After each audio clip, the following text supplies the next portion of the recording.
Good morning.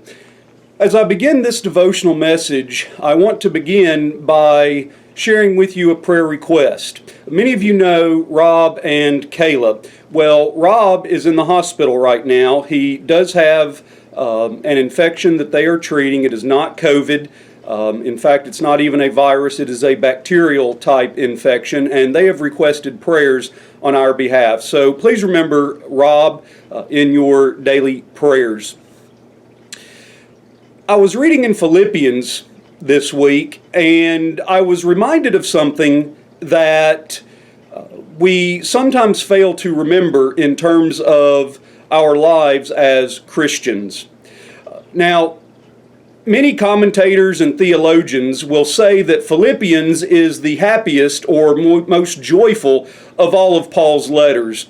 And I have to concur with that opinion. When you read Paul's letters to Timothy and Titus, they read more like a father writing a letter to one of his children who are about to go away to college. There is a somber tone, a sobriety about it that we do not see in some of the other letters. When you read Corinthians, you are struck by Paul's love for the Corinthian church, but his love for the church has not blinded him to their faults. And Paul's discipline of that church is quite stern and sometimes quite harsh even. Many people say that the book of Romans is a difficult book to read, and it is a difficult book to understand. And I would agree with that as well. The letter that Paul wrote to the Romans reads very much like a theological treatise, and many people would say that that letter is not only difficult to read, but quite dry at times. I'm not trying to criticize the inspiration of Scripture. I'm just acknowledging the tone and the style of writing of these letters. When you read Philippians, you are surprised by the joy. You are surprised by the happiness of that letter. One of the most quoted verses in the entire New Testament can be found in Philippians. I can do all things through Christ who strengthens me. Now, let's contextualize this joyful letter that Paul wrote. Paul wrote that letter while in prison. I suppose there are a lot of things we could say about that, but the point that I want to make this morning is that as Christians, our circumstances do not have to determine our joy. Paul in prison wrote his happiest, most joyful letter. How can that be the case? Well, I suppose there are many factors that could play into that, the least of which is not the fact that as Christians we have a peace that passes comprehension. We serve the Prince of Peace. And before Jesus left this earth, he said, "My peace I leave with you." I, like you, hear a lot of complaining right now.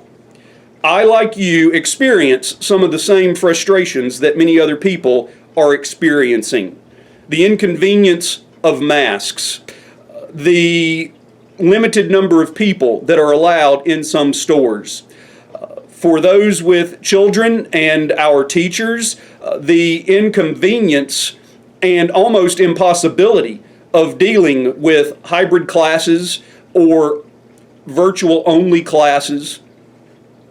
And the list can go on and on. But as Christians, our circumstances do not have to determine our joy. Paul would also say he has learned in every circumstance to be content. And so I think that we as Christians have a great opportunity. We have a great opportunity as we let our light shine, as we try to season this world with the salt of Christianity. We have an opportunity to live our lives in such a way that doubters and disbelievers have to begin to doubt and question their disbelief. So I would challenge you today to spend some time in the book of Philippians. And as you read Paul's positive, joyful message, remember that he wrote those words in prison. And if he can find joy in that moment, then I would challenge you and I would challenge me in the current situation that we find ourselves in to count our blessings and to count some ways that we can find joy, or that we do find joy, even in the current state of affairs. Have a great day.